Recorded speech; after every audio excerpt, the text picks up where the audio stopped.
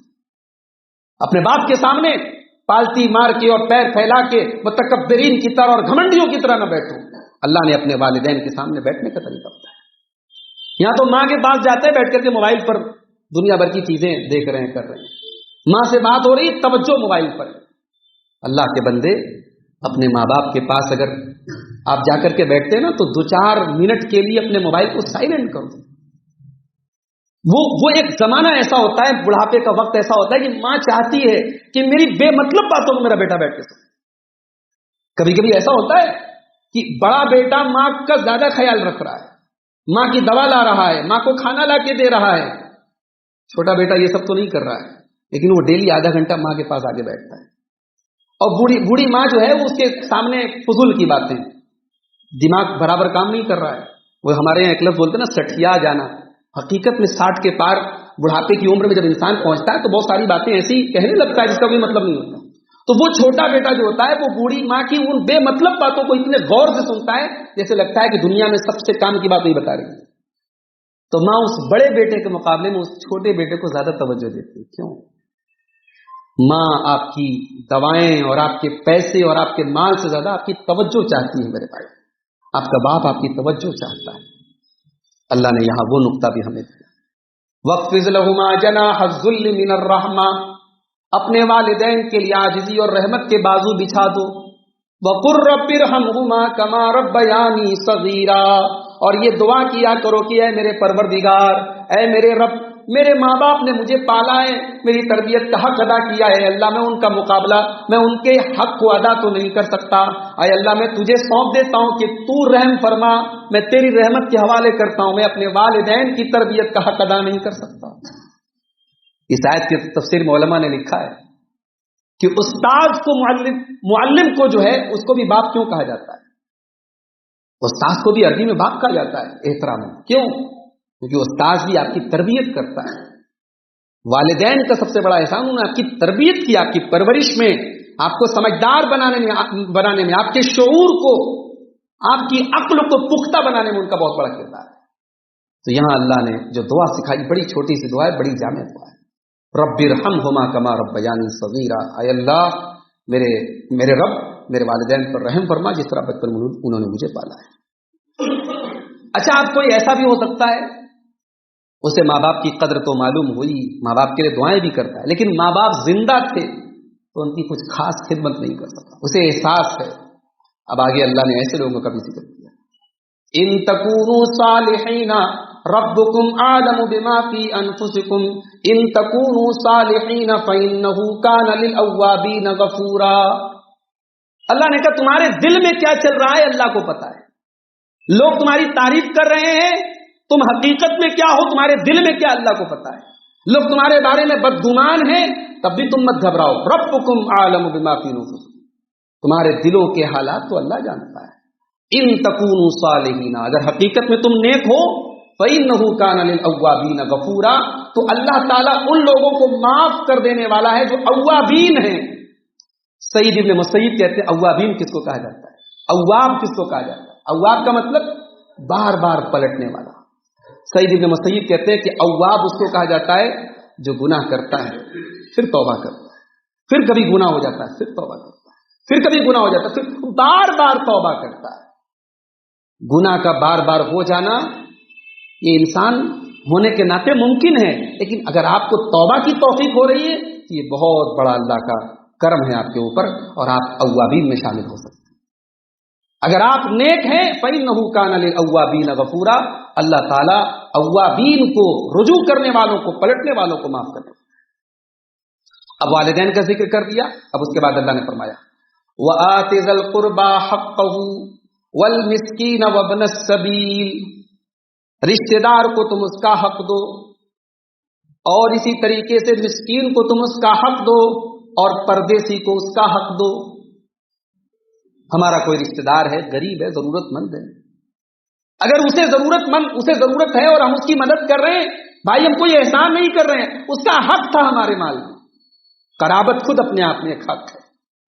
اسی لیے اللہ کے نبی نے فرمایا کہ اپنے رشتہ داروں پر پہلے صدقہ کرو. الصدقۃ علی ذی الرحم سنتان، رشتہ دار کے اوپر صدقہ کرنے سے دوہرا ثواب ملتا ہے. ایک صلہ رحمی کا ثواب ملتا ہے اور ایک صدقہ کرنے کا ثواب ملتا ہے. اسلام کی جو بنیادی تعلیمات تھی، اسلام جن چیزوں سے پہچانا جاتا ہے اس میں سے ایک چیز کیا ہے؟ صلہ رحمی بھی. آپ سارے خاندان سے کٹ جائیں، آپ کے گھر میں کروڑوں کی دولت ہے اور آپ کے خاندان کے لوگ، آپ کے گھر کے لوگ بھوکے مرے، ان کے گھر میں فاقہ کشی ہو، ان کے گھر میں چولہا نہ جلے، یہ اسلام کی تعلیم ہے. خون کا حق ہے، قرابت کا حق ہے، رشتہ داری کا حق ہے. وآت ذی القربی حقہ، رشتہ دار کو اس کا حق. والمسکین، اور غریب، فقیر، محتاج، ضرورت مند. ایک وہ ضرورت مند ہوتا ہے جو مانگتا ہے اور ایک وہ ضرورت مند ہوتا ہے جو خوددار ہوتا ہے. اس کے حالات کا پتہ کرو. بعض ایسے لوگ بھی ہوتے ہیں سفید پوش محتاج ہوتے ہیں. سفید سماج کا ایک بڑا طبقہ ایسا ہے جو بیچارہ خودداری پہ مرتا ہے، غیرت پہ مرتا ہے. اس کے 2 دن کا بھوکا ہو تبھی وہ چہرے سے آپ کو احساس نہیں ہونے دیتا. ایسے ضرورت مندوں کی مدد کرو اور جتا کے نہ کرو، ایسے طریقے سے کرو جیسے اللہ کے پیارے نبی مدد کیا کرتے تھے. حضرت جابر بن عبداللہ رضی اللہ تعالیٰ عنہ، باپ کا انتقال ہو گیا، 9 بہنیں باپ چھوڑ کے گئے ہیں، غربت ہے، پریشانی ہے. اللہ کے پیارے نبی مدد کرنا چاہتے ہیں. کیسے مدد کرتے ہیں اللہ کے نبی؟ سفر سے، غزوے سے لوٹ رہے ہیں حضرت جابر رضی اللہ تعالیٰ عنہ، اور حضرت جابر کا اونٹ بڑا آہستہ چل رہا ہے، دھیرے دھیرے چل رہا ہے. اللہ کے پیارے نبی نے اپنی لکڑی سے ٹھوکا اور حضرت جابر کا اونٹ ہوا سے بات کرنے لگا. اللہ کے پیارے نبی نے کہا جابر اپنا اونٹ بیچو گے مجھے؟ کہا یا رسول اللہ آپ ایسے ہی لے لیں. کہا نہیں، میں خریدوں گا، میں تمہارے اونٹ کو خریدوں گا. اونٹ کی قیمت طے ہو گئی. اللہ کے پیارے نبی مدینہ پہنچے. حضرت جابر رضی اللہ تعالیٰ عنہ نے مسجد نبی کے باہر اپنا اونٹ باندھ دیا. نماز، سفر سے آتے تھے صحابہ تو 2 رکعت نماز پڑھنے کے بعد گھر جاتے تھے. نماز پڑھ کے نکلے، اللہ کے پیارے نبی سے ملاقات ہوئی. اللہ کے پیارے نبی نے حضرت بلال سے کہا کہ اے بلال، ان کا اونٹ لینے کی بات طے ہوئی ہے، ان کو تول کر کے چاندی دے دو. چاندی کی قیمت طے ہوئی تھی، کہا تول کر کے دے دو، اور جب تولنے لگنا تو بڑھا کے دینا. یہ اللہ کے نبی کا ایک انداز تھا. جب کسی کو سامان دیتے تھے اللہ کے پیارے نبی تو بڑھا کر کے دیتے تھے. ہمارے ہاں تو ڈنڈی مارنے کا رواج ہے، ہم کیسے کسی کا حق مار لیں، لیکن اللہ کے پیارے نبی حسن ادا کے قائل تھے. کسی سے قرض لیا تو جب دینے کی بات آئی تو خود سے اپنی طرف سے بڑھا کے دیا. اگر خود سے بغیر طے کی اگر اپنی طرف سے بڑھا کے کسی کو قرض لوٹایا جائے تو یہ اسلام میں اچھی چیز ہے، یہ سود نہیں ہے، یہ بیاج نہیں ہے. تو اللہ کے نبی نے حضرت بلال سے کہا کہ ان کا وزن کرو اور بڑھا کر کے. جب حضرت بلال نے ان کو چاندی دے دی اور حضرت جابر لوٹنے لگے، واپس جانے لگے، اللہ کے نبی نے جابر ادھر آؤ. حضرت جابر کہتے ہیں فوراً میرے دل میں خیال آیا کہ اب اللہ کے نبی میرا اونٹ مجھے واپس کر دیں. اور اللہ کے نبی نے کہا کہ جابر اپنا اونٹ بھی لیتے چلے جاؤ. اللہ کے نبی نے اونٹ کا سودا کیا، اونٹ کی قیمت دے دی، اونٹ بھی واپس کر دیا، کیونکہ آپ جانتے تھے کہ جابر کو مدد کی ضرورت ہے. اور حضرت جابر کا کردار ہمارے نوجوانوں کو پڑھنا چاہیے، صحابہ کے بارے میں پڑھنا چاہیے. حضرت جابر نے شادی کی تو اللہ کے نبی سے کہنے لگے کہ اللہ کے نبی نے پوچھا جابر شادی کر لی؟ کہاں کر لیا. کہا کنواری سے کیا یا طیبہ سے کیا؟ کہا اللہ کے نبی میری 9 بہنیں ہیں، میں کنواری سے کرتا تو وہ آ کر کے میری بہنوں کے ساتھ کھیلنے لگتی، ان کی سہیلی بن جاتی. مجھے ایسی عورت کی ضرورت تھی التی تقوم بشانہن، جو میری بہنوں کا خیال رکھے، ان کے بالوں میں کنگھی کرے، ان کے سر پہ تیل لگائے. اس لیے میں نے ایک طیبہ عورت سے شادی. بھئی ہر کنوارے کی یہ خواہش ہوتی ہے وہ کنواری لڑکی سے شادی کرے، مگر بہنوں کا خیال رکھنے کی وجہ سے اور بہنوں کے حق کی وجہ سے حضرت جابر نے اپنے شوق کو قربان کر دیا اور ایسی عورت سے شادی کی جو طیبہ تھی، یعنی یا تو مطلقہ تھی یا بیوہ تھی. تو یہ حضرت جابر رضی اللہ عنہ. تو اللہ کے پیارے نبی صلی اللہ علیہ وسلم اس طریقے سے لوگوں کی مدد کرتے تھے. آج ہمارے یہاں مدد کرنے کا بھی جو رواج ہے نا، ہمارے یہاں بڑا افسوس ہوتا ہے. بیمار لوگ ہوتے ہیں، مسجدوں میں کھڑے ہو کر کے لوگ اپیل کرتے ہیں. یہ سسٹم ختم ہونا چاہیے میرے بھائی. کچھ ایسا نظام ہونا چاہیے کہ اندرون کھانا، اگر ہمارے خاندان میں، ہمارے پڑوس میں، ہمارے رشتہ دار میں کوئی ایسا بیمار ہے، آج کل بیماریوں کا علاج کتنا مہنگا ہے، اگر وہ اس کا متحمل نہیں ہے تو ہم اس کی مدد کریں. اس کی مدد کا کوئی ایسا نظام ہونا چاہیے کہ سماج میں پوسٹر نہ لگے، مسجدوں میں اشتہار نہ لگے، اعلان نہ ہو کہ ہاں اس کی مدد کی جا رہی ہے. اس کی مدد ہو جائے، اللہ کو پتا ہو اور اس کو پتا ہو. تو وآت ذی القربی حقہ والمسکین، رشتہ دار کو اس کا حق دو، مسکین کو اس کا حق دو، وابن السبیل اور پردیسی کو اس کا حق دو۔ کوئی پردیسی ہے، پردیس میں انسان کبھی کبھی لٹ جاتا ہے، برباد ہو جاتا ہے۔ حضرت حسن بصری رحمۃ اللہ علیہ کہتے ہیں کہ کسی پردیسی کو دیکھو تو قرآن کی آیت کو یاد کرو۔ اللہ کی وصیت ہے پردیسی کے بارے میں، اللہ نے قرآن میں 8 مقامات پر ابن السبیل کا ذکر کیا ہے۔ پردیسی کا اپنا ایک حق ہے، اگر کوئی پردیس میں ہے اور ضرورت مند ہے وہ بھی تمہاری زکوٰۃ کا حقدار ہے، تمہارے صدقات و خیرات کا حقدار ہے۔ تو رشتہ دار کو اس کا حق دو، غریب کو اس کا حق دو، پردیسی کو اس کا حق دو۔ اس کے بعد فرمایا وَلَا تُبَذِّرْ تَبْذِيرًا ان المبذرین کانوا اخوان الشیاطین وکان الشیطان لربہ کفورا۔ فضول خرچی نہ کرو۔ جب دینے کا حکم دیا، صدقہ خیرات کرنے کا حکم دیا، تو اب خرچ کرنے کا ادب بتایا، خرچ کرنے کا طریقہ بتایا۔ ولا تبذر تبذیرا، تم فضول خرچی نہ کرو۔ ان المبذرین کانوا اخوان الشیاطین، بے شک فضول خرچی کرنے والے شیطانوں کے بھائی ہیں، اور شیطان اپنے رب کا بہت بڑا ناشکرا ہے۔ بھائی شیطان کا کیا تعلق ہے فضول خرچی کا؟ بہت بڑا تعلق ہے۔ ہم یہ سمجھتے ہیں کہ مال ہمارا ہے، مال ہمارا نہیں ہے، مال اللہ کا ہے۔ اللہ نے ہمیں استعمال کرنے کی اتھارٹی دی ہے، اسی لیے قرآن میں اللہ نے مال اللہ کہا، اللہ کا مال ہے، اللہ کا فضل ہے۔ اب یہ مال اللہ نے اگر ہمیں دیا ہے تو ہمیں خرچ کرنے کی اتھارٹی دی گئی ہے۔ اب ہم خرچ کرنے کے معاملے میں آزاد نہیں ہے کہ جیسے چاہے ویسے اڑا دیں۔ تبذیر کا جو لفظ ہے یہ بذر سے بنا ہے، بذر کے معنی بیج۔ جیسے کسان جب بیج زمین میں ڈالتا ہے تو وہیں ڈالتا ہے جہاں پر اس کو پیداوار کرنی ہے، یہ نہیں کہ جہاں جی چاہے وہاں پہ بیج اپنا پھیلانے لگتا ہے۔ تو مال بھی خرچ کرو تو بیج کی طرح خرچ کرو، صحیح جگہوں پر خرچ کرو، تبذیر مت کرو، فضول خرچی مت کرو۔ فضول خرچی کرنے والے شیطانوں کے بھائی۔ آج ہمارے یہاں شادی بیاہ کا نظام دیکھ لیجیے آپ، شادی بیاہ میں جو چیزیں آج دھیرے دھیرے آئے دن ہمارے یہاں بڑھتی چلی جا رہی ہیں، ایڈ ہوتی چلی جا رہی ہیں، اس کا نقصان کیا ہے آپ کو معلوم ہے؟ دھیرے دھیرے اب ہر چیز اسٹیٹس سمبل بن رہی ہے۔ ایک زمانہ تھا، ہم نے اپنے علاقے میں دیکھا شادیاں بڑی سادگی سے ہوتی تھی، امیر کے یہاں بھی وہی نان گوشت زردہ، غریب کے یہاں بھی، متوسط طبقے کے یہاں بھی وہی نان گوشت زردہ۔ بھائی کوئی غریب ہے اس کے یہاں زردہ نہیں ہے لیکن نان گوشت زردہ ایک نارمل کھانا کا بنا رہتا۔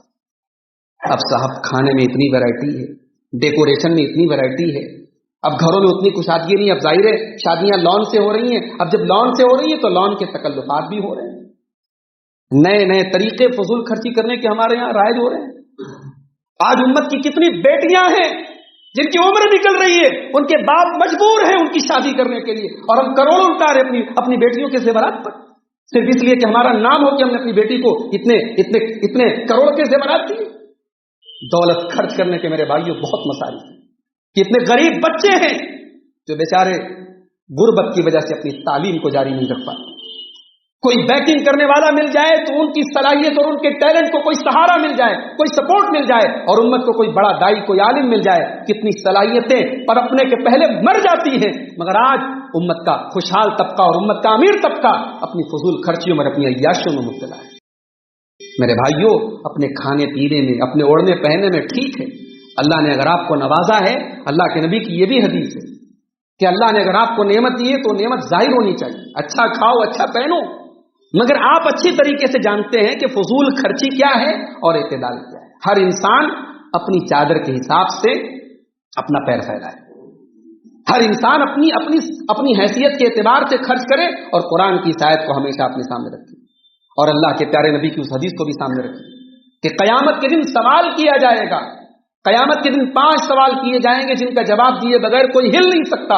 ان میں سے ایک سوال یہ بھی ہوگا وَعَنْ مَالِهِ مِنْ أَيْنَ اكْتَسَبَهُ وَفِيمَ أَنْفَقَهُ، میرے بندے ہم نے تجھ کو جو مال دیا تھا تو نے کہاں سے کمایا اور کہاں سے تو نے خرچ کیا، تیری انکم کیا تھی اور تیرے خرچ کیا تھے، اپنی کمائی کا بھی حساب دینا، اپنے خرچ کا بھی حساب دینا۔ تو اللہ نے فرمایا فضول خرچی مت کرو، ان المبذرین کانوا اخوان الشیاطین، فضول خرچی کرنے والے شیطانوں کے بھائی ہیں۔ کیوں؟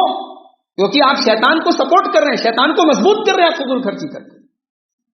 اس کے بعد فرمایا کہ اب آپ کسی کو دے رہے ہیں، لیکن ایسا بھی تو ہو سکتا ہے کہ آپ کے دروازے پر کوئی مانگنے والا آیا اور آپ کے پاس دینے کی طاقت نہیں ہے، اب آپ کو انکار کرنا ہے، معذرت کرنی ہے، ٹالنا ہے، تو ٹالنے کا بھی ادب ہوتا ہے.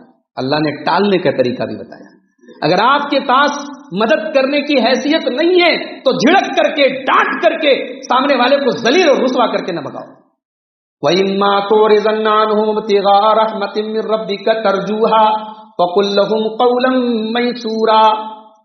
اگر تمہارے پاس سامنے والے کو دینے کی طاقت نہیں ہے اور تمہیں یہ امید ہے کہ آئندہ اللہ تعالیٰ تم کو نوازے گا تو تم مدد کرو گے، فَقُل لَّهُمْ قَوْلًا مَّيْسُورًا، تو نرمی سے بات کر کے، نرمی سے بات کر کے ٹال دو، نرمی سے بات کر کے انکار دو، ڈانٹ کر کے، جھڑک کر کے، ذلیل کر کے انہیں نہ بھگاؤ. انکار کا ادب بتایا. اس کے بعد فرمایا وَلَا تَجْعَلْ يَدَكَ مَغْلُولَةً إِلَىٰ عُنُقِكَ وَلَا تَبْسُطْهَا كُلَّ الْبَسْطِ فَتَقْعُدَ مَلُومًا مَّحْسُورًا. یہ ایک آیت پوری اکانومی کا اصول بیان کر دیا گیا. اس ایک آیت معیشت کو کیسے مضبوط کیا جا سکتا ہے، معیشت کو کیسے صحیح طریقے سے چلایا جا سکتا ہے، چاہے وہ گھر کی معیشت ہو، چاہے کسی ملک کی معیشت ہو. اللہ نے ایک آیت میں معیشت کا بہت بڑا اصول بتا دیا. اللہ نے کہا کہ اپنے ہاتھ کو اپنی گردن میں باندھ کے نہ رکھو. وَلَا تَجْعَلْ يَدَكَ مَغْلُولَةً إِلَىٰ عُنُقِكَ، اپنے ہاتھ کو اپنی گردن میں باندھ کر کے نہ رکھو. وَلَا تَبْسُطْهَا كُلَّ الْبَسْطِ، اور اپنے ہاتھ کو پوری طریقے سے پھیلا بھی مت. یعنی اتنے کنجوس بھی مت بنو کہ جہاں خرچ کرنا ضروری ہے وہاں پر بھی تم خرچ نہیں کر رہے ہو، اور اتنے سخی بھی مت بنو کہ بال بچے بھوکے مر رہے ہیں اور تم سخاوت حاتم طائی کی قبر پہ لات مار رہے ہو. ایسا بھی مت کرو بھائی. مولانا الطاف حسین حالی نے صحابہ کرام کے بارے میں کہا تھا، کفایت جہاں چاہیے وہاں کفایت، سخاوت جہاں چاہیے وہاں سخاوت. کفایت کی جگہ کفایت کیجیے، سخاوت کی جگہ سخاوت کیجیے. اتنے بخیل بھی نہ بنو کہ اپنے ہاتھ کو اپنی گردن میں بالکل باندھ دو، اور اتنا پھیلا بھی نہ دو کہ فَتَقْعُدَ مَلُومًا مَّحْسُورًا، تمہیں اس حال میں بیٹھنا پڑے کہ تم ملامت زدہ اور تھکے ہارے، یعنی سب دے دیا، اب بچے بھوکے ہیں اور بیوی بیچاری جو ہے وہ شکوا کر رہی. یہ نہیں ہونا چاہیے. آپ خرچ کریں، نیکی کے راستے میں بھی خرچ کریں، تو آپ پہلے بال بچوں کی اور اپنی جو ضروریات ہے ان کا خیال کریں. ان کا بھی حق ہے آپ کے اوپر. اپنے بال بچوں کے اوپر حلال طریقے سے خرچ کرنا بھی یہ نیکی ہے، اس پر بھی ثواب ملے گا. تو سخاوت کی صحیح تعریف یہی ہے کہ آپ اسراف اور بخیلی کے درمیان کا راستہ اپنائیں، اور یہی تعلیم اللہ تعالیٰ نے سورہ فرقان میں دی ہے. والذین اذا انفقوا لم یسرفوا ولم یقتروا وکان بین ذلک قواما. اللہ کے نیک بندے جب خرچ کرتے ہیں تو نہ اسراف کرتے ہیں نہ کنجوسی کرتے ہیں، درمیان کا راستہ اپنا. اچھا، اب اس کے بعد ایک سوال پیدا ہوا. بہت سارے لوگ گنہگار ہیں لیکن بڑے دولت والے ہیں، اور بہت سارے بڑے متقی اور پرہیزگار لوگ ہیں، بیچارے بڑے پریشان ہیں. تو اللہ نے کہا کہ دولت کی جو تقسیم ہے وہ بندوں کی نیکی اور ان کے گناہ کی حساب سے نہیں ہوتی. بندوں کی جو دولت کی تقسیم اللہ کرتا ہے وہ اپنی حکمت کے حساب سے کرتا ہے. ان ربک یبسط الرزق لمن یشاء ویقدر انہ کان بعبادہ خبیرا بصیرا. اللہ نے فرمایا کہ اپنے بندوں میں سے جس کے لیے ہم چاہتے ہیں روزی کشادہ کر دیں. ضروری نہیں ہے کہ جس کو ہم نے روزی زیادہ دے دی ہم اس سے راضی ہیں، اور ضروری نہیں ہے کہ جس کے لیے روزی تنگ ہو گئی ہم اس سے ناراض ہیں. ایسا بھی ہوتا ہے کہ اللہ تعالیٰ کسی کو اس لیے بھی دولت نہیں دیتا کہ زیادہ دولت ملنے پر اس بات کا اندیشہ ہے کہ وہ اپنے دین کو برباد کر ڈالے گا. اور ایسا بھی ہوتا ہے کہ بعض اوقات اللہ تعالیٰ کسی دولت مند کی دولت کو ہمیشہ برقرار رکھتا ہے کیونکہ اس بات کا ڈر ہے کہ اگر اس کی دولت سے وہ محروم ہو گیا، وہ غریب ہو گیا، تو اپنے دین کو برباد کر ڈالے گا. اور کبھی کبھی ایسا بھی ہوتا ہے کہ اللہ بعض لوگوں کو ان کے گناہوں کے باوجود، ان کی نافرمانیوں کے باوجود دولت پر دولت دیتا ہے. اللہ ان کو ڈھیل دیتا ہے، اللہ ان کو مہلت دیتا ہے، اور پھر جب اللہ پکڑتا ہے تو ان قیدی متین، اللہ کی پکڑ بڑی مضبوط ہے. اس کے بعد اللہ نے فرمایا وَلَا تَقْتُلُوا أَوْلَادَكُمْ خَشْيَةَ إِمْلَاقٍ. اپنی اولاد کو فاقہ کشی کے ڈر سے قتل نہ کرو، اپنی اولاد کو مفلسی کے ڈر سے قتل نہ کرو. نحن نرزقهم وإياكم، تمہاری اولاد کو بھی روزی ہم دیتے ہیں اور تم کو بھی روزی ہم دیتے ہیں.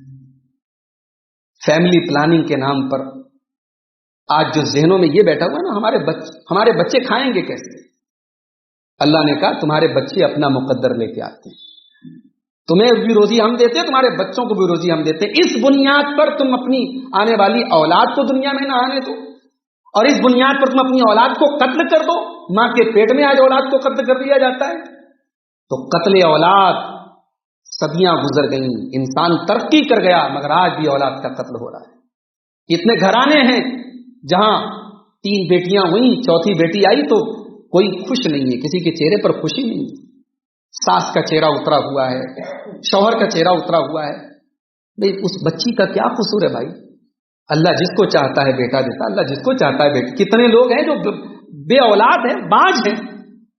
اگر اللہ نے کسی کو بیٹیاں دی ہیں تو یہ اللہ کی رحمت ہے، اللہ کی نعمت ہے۔ تو اولاد کا قتل نہ کرو، ہم تمہیں بھی روزی دیتے ہیں اور ان کو بھی روزی دیتے ہیں۔ ان قتلہم کان خطئا کبیرا، اولاد کا قتل بہت بڑا گناہ ہے۔ اور یہاں پر ایک بات نوٹ کر لیجیے، اولاد کا قتل صرف یہی نہیں ہے کہ ان کا مرڈر کر دیا جائے، اولاد کا قتل یہ بھی ہے کہ ان کو تعلیم نہ دی جائے، ان کی صحیح تربیت نہ کی جائے، ان کو ان کے رب کے بارے میں نہ بتایا جائے، ان کو دین کے شعور سے ان کو آگاہ نہ کیا جائے۔ ابھی ہمارے محلے میں، ہمارے علاقے میں ایک خبر آئی، ایک ہمارے ہی ماحول اور معاشرے کے مسلمان گھر کی لڑکی نے ایک غیر مسلم کے ساتھ بھاگ کر کے شادی کر لی اور مرتد ہو گئی۔ ابھی تک تو ہم سنتے تھے ادھر ادھر ہو رہا ہے، اب ہمارے علاقوں میں ہمارے محلوں تک یہ آگ آ چکی ہے میرے بھائی۔ اب ہم اس کا ذمہ دار ہم کس کو قرار دیں بتائیے؟ یعنی ہم اپنی بچیوں کو اس لائق نہیں بنا سکے، اپنی بیٹیوں کو اس لائق نہیں بنا سکے کہ انہیں یہ پتا ہو کہ یہ ایمان کتنی بڑی دولت ہے، جس ایمان کو بچانے کے لیے سمیہ شہید ہو گئی، بلال تپتی ریت پر لیٹ گئے، عمار نے تکلیفیں سہی، خباب قتل ہوئے، خبیب شہید ہوئے، اور صحابہ کرام نے گھر بار اور وطن چھوڑا۔ آج عشق اور محبت کے جھوٹے جھانسے میں آ کر ایک مسلمان گھر کی لڑکی اگر مرتد ہو رہی ہے تو پوری قوم کے چہرے پر میرے بھائیوں تماچا ہے، اور اس لڑکی کے گارجین اور اس کے والدین کے چہرے پر بھی بہت بڑا تماچا ہے۔ اپنے بچوں کی تربیت کرو میرے بھائی، زمانہ فتنوں کا زمانہ ہے، دور فتنوں کا دور ہے۔ باقاعدہ پوری پلاننگ کے ساتھ ہماری مسلمان بہنوں کو مرتد کرنے کے باقاعدہ خاکے بنے ہوئے ہیں، باقاعدہ فنڈنگ ہو رہی ہے، اور کیا کیا ہو رہا ہے، بہت ساری باتیں ایسی ہیں جس کو بیان بھی نہیں کیا جا سکتا۔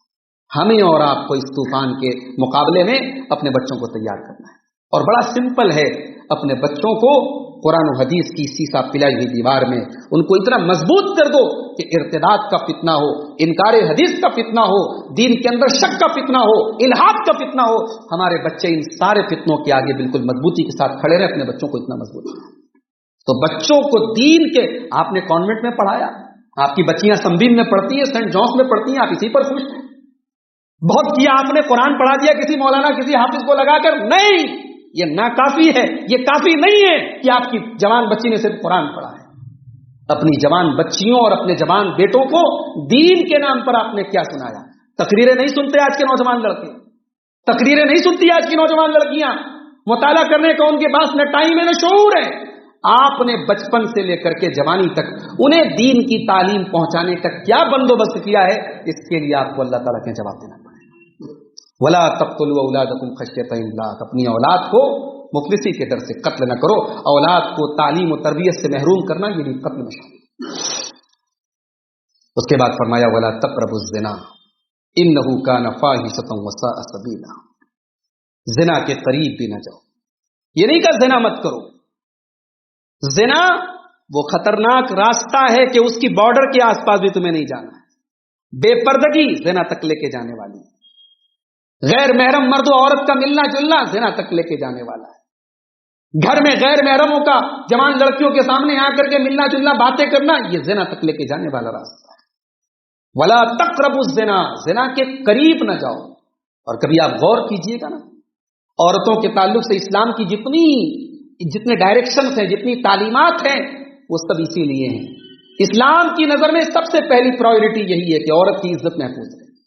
یہ پردہ، یہ محرم غیر محرم کا فرق، چاہے مرد 80 سال کا بوڑھا بھی ہے لیکن اگر غیر محرم ہے تو ایک لمٹ بتائی گئی، بھابھی اور دیور کے بیچ میں ایک لمٹ بتائی گئی، جیجا اور سالی کے بیچ میں ایک لمٹ بتائی گئی۔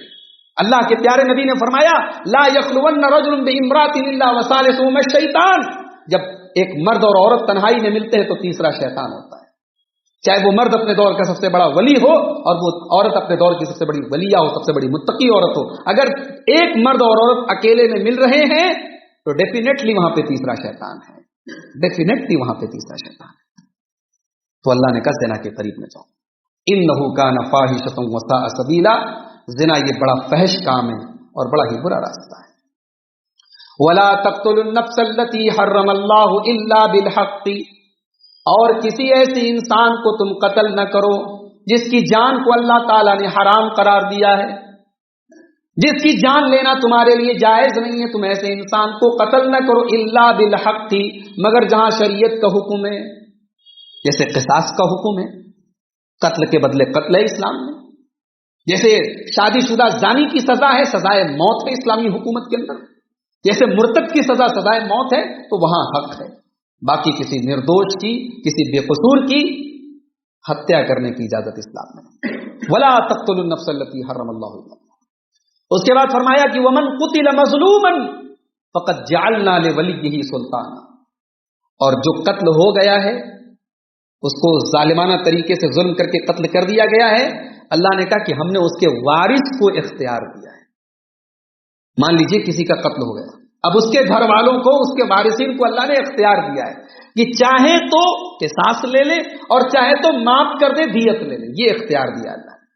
تو اللہ نے کہا یہ اختیار تمہیں ملا ہے، کیوں؟ کیونکہ تمہارے گھر والے کو ظالمانہ طریقے سے قتل کیا گیا ہے۔ فلا یسرف فی القتل، لیکن ہاں تمہارا کوئی عزیز، تمہارا کوئی اپنا قتل ہوا ہے، تمہارے جذبات میں گرمی ہے، تمہارے اندر غصہ ہے، جنون ہے، مگر غصے اور جنون کی حالت میں بھی شریعت تمہیں اپنی لمٹ کراس کرنے کی اجازت نہیں دیتی۔ فلا یسرف فی القتل، اپنے باپ کے قاتل کو بھی آپ اسلامی طریقے سے قصاص ہوگا، آپ اپنے منمانے طریقے سے اپنے باپ کے قاتل کو پکڑ کے قتل نہیں کر سکتے نا، اسلام میں اجازت نہیں۔ فلا یسرف فی القتل، اللہ اکبر، یہ قرآن کیسی کتاب ہے میرے بھائی، ایموشنز اور جذبات کو کنٹرول کیسے رکھا جائے یہ اسلام بتاتا ہے۔ بھائی کسی کا باپ قتل ہو گیا تو بیٹا تو غصے میں بھرا ہے نا، اس کا تو جی چاہتا ہے کہ میرے باپ کا قاتل آئے اور میں گولی چلا کے مار دوں اس کو، قتل کر دوں اس کو، مگر اسلام نے کہا نہیں، فلا یسرف فی القتل، اس کا پورا ایک پروسیس ہے، اسلامی عدالت میں وہ معاملہ آئے گا اور اسلامی عدالت فیصلہ سنائے گی اور عدالت اس کے سے قصاص لے گی۔ انڈیویجول ہر انسان کو یہ اختیار نہیں ہے کہ وہ لوگوں سے قصاص لے، نہیں، عدالت، اسلامی حکومت اور اسلامی عدالت وہ کام کرے گی۔ فلا یسرف فی القتل، تو قتل میں حد سے تجاوز مت کرو، انہ کان منصورا، تمہاری مدد کی جائے گی، تمہارا اگر کوئی اپنا قتل ہوا ہے تمہیں قصاص کا اور دیت کا اختیار دیا جائے گا۔ اس کے بعد فرمایا ولا تقربوا مال الیتیم الا بالتی ہی احسن، کسی یتیم کے مال کے قریب نہ جاؤ مگر اس طریقے سے جو صحیح طریقہ ہو۔ کوئی یتیم ہے، اس کے مال کی ذمہ داری آپ کو ملی، تو یتیم کا مال، یتیم کس کو کہتے ہیں؟ جو وہ بچہ جس کا باپ مر گیا ہو اور وہ بھی نابالغ ہے، جب تک نابالغ ہے تبھی تک یتیم ہے، بڑا ہو جائے تو پھر یتیم نہیں ہے وہ۔ اصطلاح میں آپ بولتے ہیں اس کو یتیم کہ باپ نہیں ہے، لیکن شریعت کی ٹرم میں وہ یتیم نہیں ہے، یتیم تبھی تک ہے جب تک وہ نابالغ ہے۔ تو اللہ نے کہا اگر یتیم کا مال تمہیں سونپا گیا ہے تو اس یتیم کے مال کے قریب مت جاؤ، کیونکہ اس یتیم کی امانت ہے، اس کا باپ چھوڑ کے گیا ہے، اس کو کسی ایسی جگہ استعمال مت کرو کہ اس یتیم کو نقصان پہنچے، یہاں تک کہ وہ یتیم جب جوان ہو جائے تب تم اس کا مال اس کے حوالے کر دو۔ ولا تقربوا مال الیتیم الا بالتی ہی احسن حتی یبلغ اشدہ، یتیم کے مال کے قریب نہ جاؤ، ہاں جب وہ جوان ہو جائے تو اس کا مال اس کے حوالے کر دو۔ وَأَوْفُوا بِالْعَهْدِ إِنَّ الْعَهْدَ كَانَ مَسْئُولًا، اور اے میرے بندو تم وعدے کو پورا کرنے والے بن جاؤ، اللہ تعالیٰ کیا وعدے کا سوال ہوگا، عہد و پیمان کا سوال ہوگا، زبان کے پکے بنو، تمہاری زبان اور تمہارا ایگریمنٹ اور تمہارے وعدے کا سوال ہوگا۔ اللہ کے پیارے نبی نبوت کے پہلے بھی مکے میں صادق اور امین کے نام سے جانے جاتے تھے، صحابہ کرام اپنی زبان اور اپنے وعدے کے سے جانے جاتے تھے، کہ بعض صحابہ ایسے بھی تھے کہ کافروں سے کہیں مٹ بھیڑ ہوئی، کافروں نے گرفتار کر لیا اور کافروں نے اس شرط پر چھوڑا کہ تم مسلمانوں کے ساتھ جنگ میں شامل نہیں ہوگے، اور مسلمانوں کی تعداد کافی کم تھی، مگر اللہ کے پیارے نبی نے اس صحابی کو لشکر میں شامل نہیں کیا، کیونکہ وہ کافروں سے یہ ایگریمنٹ کر کے آیا ہے کہ میں لڑائی میں شامل نہیں ہوں گا۔